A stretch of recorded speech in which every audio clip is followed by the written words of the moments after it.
నమస్తే ఫ్రెండ్స్, నేను మీ Mutya. Welcome back to spot Muthu's kitchen. So ఈ రోజు రెసిపీ ఏంటంటే, నోరు బాగాలేనప్పుడు సో స్పైసీగా అండ్ ఏదైనా డిఫరెంట్ గా తినాలనిపిస్తుంది కదా, ఏమీ తినబుద్ధి కానప్పుడు ఈ రెసిపీ చేసుకోండి. ఖచ్చితంగా మీరు 2 ముద్దలు తినేవాళ్ళు 4 ముద్దలు తింటారనుకోండి. అంత టేస్టీగా ఉంటది ఈ రెసిపీ. అసలు మాటలు లేవండి, ఇంకా మాట్లాడుకోవడాలు లేవు. అంత టేస్టీగా ఉంటది. తినే కొద్దీ తినాలి అనిపిస్తుంది అనమాట. వేడి వేడి అన్నంలో ఒక చుక్క నెయ్యి తగిలించి ఈ రెసిపీ వేసుకొని తిన్నామంటే ఆ రుచి గురించి ఇంకా మాటల్లో అయితే ఖచ్చితంగా చెప్పలేము. మీరు చేసి ట్రై చేసి మీరు కమెంట్స్ లో మాత్రం చెప్పడం మర్చిపోకండి. సో లేట్ చేయకుండా రెసిపీ ఏంటో చూసేద్దాం. కాల్చిన వంకాయతో రోటి పచ్చడి చేస్తే ఎలా ఉంటదంటారు? అద్భుత అద్భుత అన్నట్టే ఉంటదండి. సో నేను చెప్పడం కాదు, కానీ మీరు ట్రై చేసి చూడండి. సో ఇది పాతకాలం పద్ధతిలో చేసే కర్రీ అయినా వంకాయ రోటి పచ్చడి 100% కి 99% మందికి చాలా ఇష్టంగా తింటారు అనమాట. అసలు ఇంకొక కర్రీ అవసరం లేదు అన్నంత బాగా తింటారు. అప్పుడు మా అమ్మ పొలానికి వెళ్ళినప్పుడు ఎక్కువ చేసేది అనమాట ఈ కర్రీ. సో పొలానికంటే ఏదైనా పని ఉంటే కూలి వాళ్ళు పిలుస్తాం కదా, పని చేయడానికి 10 లేదా 20 మంది అలాగా కూలి వాళ్ళు వచ్చేవాళ్ళు. వాళ్ళకి మేమే అన్నం పెట్టాలన్నమాట ఆఫ్టర్నూన్. సో అప్పుడు పెట్టేటప్పుడు ఆ రైస్ కర్రీస్ చేసుకెళ్లేది ఇంటి దగ్గర నుంచి. అని ఇన్స్టెంట్ గా తినే ముందు ఒక 10 నిమిషాల ముందు ఈ కర్రీ చేసుకునే వాళ్ళు అనమాట. అక్కడ ఇంకా లంచ్ తింటారు అనే ఒక 10 నిమిషాల ముందు అప్పటికప్పుడు అక్కడే ఇన్స్టెంట్ గా ఇది ఫ్రెష్ గా ప్రిపేర్ చేసేవాళ్ళు అనమాట. నీకు వచ్చిన వాళ్ళంతా కర్రీస్ తో పాటే ఈ పచ్చడిని కూడా సైడ్ గా పెట్టుకొని తినేవాళ్ళు అనమాట. చాలా ఇష్టంగా తినేవాళ్ళు. కొంచెం కారం ఇష్టపడే వాళ్ళు ఇంకా బాగా తింటారు. కావాలంటే మీరు కారం మీడియం గా కూడా వేసుకోవచ్చు. కొద్దిగా ఎక్కువ ఉంటేనే బాగుంటది ఈ పచ్చడికి ఎస్పెషల్లీ. ఈ రెసిపీకి కావాల్సిన ఇంగ్రీడియంట్స్ చూద్దాం. సో వంకాయ ఒక పెద్ద సైజ్ లో ఒక 250 గ్రామ్స్ ఉంటదండి. సో 2 టమోటాస్, 2 ఆనియన్స్ అండ్ పచ్చిమిర్చి ఒక 10 వరకు తీసుకోండి. అండ్ వెల్లుల్లి ఒక 10 నుంచి 15 రెమ్మల దాకా తీసుకోండి, ఇక్కడ వీడియో క్లిప్ లో చూపిస్తున్న విధంగా. ఇప్పుడు నేనైతే వంకాయ తీసుకొని బాగా శుభ్రంగా నీటితో కడిగేసి ఇలాగా మనం నైఫ్ తో ఘాట్లు పెట్టుకోవాలన్నమాట. ఇక్కడ వీడియో క్లిప్ లో చూపిస్తున్న విధంగా ఒక 4 లేదా 5 ఘాట్లు పెట్టుకోవాలి. ఘాట్లు అంటే ఇలా మధ్యలో కట్ చేయాలన్నమాట. సో ఇక్కడ ఇలా అంతా కట్ చేసుకున్న తర్వాత ఒక 5 సార్లు అయితే నేను ఈ పీస్ ని కట్ చేస్తున్నాను. 5 ఘాట్లు పెడుతున్నాను. ఇలా వంకాయ మధ్యలో కట్ చేసుకుంటారు కదా, ఇలా వెడల్పు చేసి వీడియో క్లిప్ లో చూపిస్తున్న విధంగా కొద్దిగా వెడల్పు ఇలా చేసి చేతితో ఇలా నొక్కి పట్టుకోండి. మనకు గ్యాప్ వస్తుంది కదా, ఈ గ్యాప్ లో పచ్చిమిర్చి పెట్టేసుకోండి. సో వీలైనన్ని పచ్చిమిర్చి వెల్లుల్లి ఇందులోనే పెట్టేసుకుందాం. ఎందుకంటే ఇది వంకాయ మనకి పొయ్యి మీద కాలేటప్పుడు ఇవి కూడా ఉడికిపోతాయి అనమాట, సపరేట్ గా కాల్చకుండా. పచ్చిమిర్చి ఇప్పుడు వెల్లుల్లి పెడుతున్నాను. సో చూడండి, ఇలాగా చక్కగా 1 by 1 వేస్తూ లోపలికి ఇలా గుచ్చి పెట్టుకోవాలన్నమాట. లేదంటే కాలేటప్పుడు పడిపోయే ఛాన్సెస్ ఉంటాయి. సో అందుకని ఇలా గుచ్చి కొద్దిగా లోపలికి ప్రెస్ చేసినట్టు పెట్టుకోవాలి. వంకాయ మనం 5 వైపులా కట్ చేసుకున్నాం కదా, సో 5 వైపులా ఎన్ని పడితే అన్ని మొత్తం పెట్టేసేయాలండి. సో నాకైతే అన్ని పడిపోయాయి చూసారా, వెల్లుల్లి ఒక సైడు పచ్చిమిర్చి ఒక సైడు. సో ఇలా పెట్టేసుకుని ఇప్పుడైతే గ్యాస్ ఆన్ చేసుకుందాం.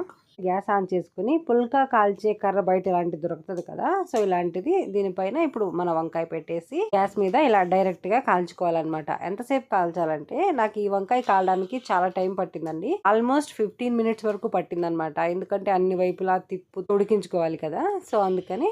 సో ఒకవైపు బాగా ఉడికిన తర్వాత ఇంకొక వైపు తిప్పి పెడుతూ ఉండాలన్నమాట, మొత్తం ఉడికేంత వరకు. 4 వైపులా మన ఈ వంకాయ ఈ పచ్చిమిర్చి వెల్లుల్లి బాగా ఉడికించుకోవాలి. 15 నిమిషాల తర్వాత చూసారా, సో చక్కగా ఉడికిపోతుంది అనమాట. లోపల కూడా బాగా ఉడికేదాకా మాత్రం మీరు కాల్చాలి. మరి పచ్చి పచ్చిగా వదిలేసారనుకోండి టేస్ట్ బాగుండదు. బాగా ఉడికితేనే టేస్ట్ అనేది మధురంగా ఉంటది. 15 నిమిషాల తర్వాత వంకాయ చక్కగా ఉడికిపోయింది కదా, చూసారా. సో ఇందులో పెట్టిన పచ్చిమిర్చి అండ్ వెల్లుల్లి కూడా చక్కగా బాగా ఉడికిపోయాయి అనమాట. ఇవన్నీ పక్కకు తీసేయండి. ఇప్పుడు ఇవన్నీ తీసేసి మళ్ళీ ఒక 5 మినిట్స్ ఉడికించుకోండి వంకాయని. ఇంకొకసారి ప్లెయిన్ గా ఉడికిస్తే ఇంకా బాగా ఉడికిపోతుంది అనమాట. ఇది ఆల్రెడీ ఉడికిపోయింది, ఇంకా బాగా మీకు పర్ఫెక్ట్ గా ఉడకడానికి ఇంకా కొద్దిసేపు ఇవి తీసేసాక 5 మినిట్స్ ఉడికించుకోండి. మన వంకాయ పచ్చిమిర్చి వెల్లుల్లి పక్కన పెట్టేసాం, ఉడికిపోయాయి. ఇప్పుడు అదే దానిపైన 2 టమోటాలు 2 ఆనియన్స్ ఇలా ఇవి కూడా చుట్టూ మొత్తం ఇలాగా బాగా ఉడికిపోవాలన్నమాట. ఉడికేదాకా అయితే బాగా మనం అయితే ఇలాగా గ్యాస్ మీద పెట్టేయాలి. సో ఇలా ఉడికిన తర్వాత మళ్ళీ ఇంకొక 5 మినిట్స్ ప్లెయిన్ గా ఉడికించుకోవాలని చెప్పాను కదా, సో మళ్ళీ ఉడికిస్తున్నాను అనమాట. 5 మినిట్స్ ఓన్లీ ప్లెయిన్ వంకాయ పెట్టేసి కూడా అంతా చక్కగా ఇలా ఉడికిపోయిన తర్వాత ఒక ప్లేట్ లోకి తీసుకొని వీటిపైన బ్లాక్ గా ఉంది కదా, మొత్తం క్లీన్ చేసుకోవాలి. ఆనియన్స్ టమోటా అండ్ పచ్చిమిర్చి వంకాయ అన్ని ఇలా తోలు తీసి నీట్ గా అయితే క్లీన్ చేసేసుకొని ఒకసారి వాటర్ తో కూడా కడిగేసి చుట్టుపక్కల ఆనియన్ కి రాకపోతే ఇలా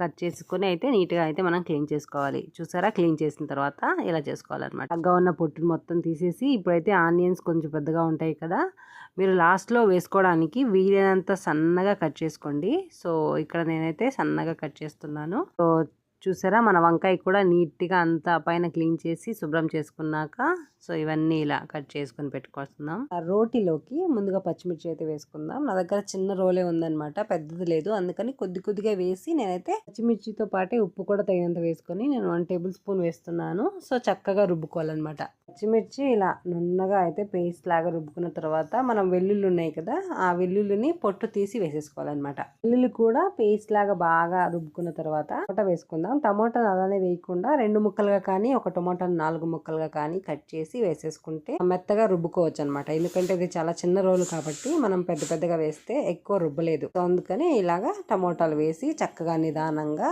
అయితే మనం రుబ్బుకోవాలి. టమాటా బాగా మెత్తగా రుబ్బుకున్న తర్వాత ఇప్పుడు వంకాయ కూడా వేసి మెత్తగా రుబ్బుకుందాం. వంకాయ కూడా వేసేసి మన రోట్లో నిదానంగా, చిన్న రోల్ కాబట్టి నిదానంగా ఈ పచ్చడిని నున్నగా రుబ్బుకున్న తర్వాత ఇప్పుడైతే కొత్తిమీర, ఫ్రెష్ కొత్తిమీర బాగా కడిగి సన్నగా కట్ చేసి వేసేసుకొని ఇందులోనే బాగా ఇంకొకసారి రుబ్బుకుందాం. మరీ నున్నగా కాకుండా కొద్దిగా ఒక 2 మినిట్స్ రుబ్బుకుంటే సరిపోతుంది అనమాట. లాస్ట్ లో చివరిగా మనం ఆనియన్స్ అయితే వేసుకుందాం. ఆనియన్స్ ని సన్నగా కట్ చేసుకోండి, వీలైనంత సన్నగా కట్ చేసి లాస్ట్ లో వేసేసి రుబ్బకుండా జస్ట్ ఇలా కలిపినట్టు ఒక్కసారి ఇలా కలిపేసి ఒక గిన్నెలోకి తీసేసుకోవడమే అనమాట.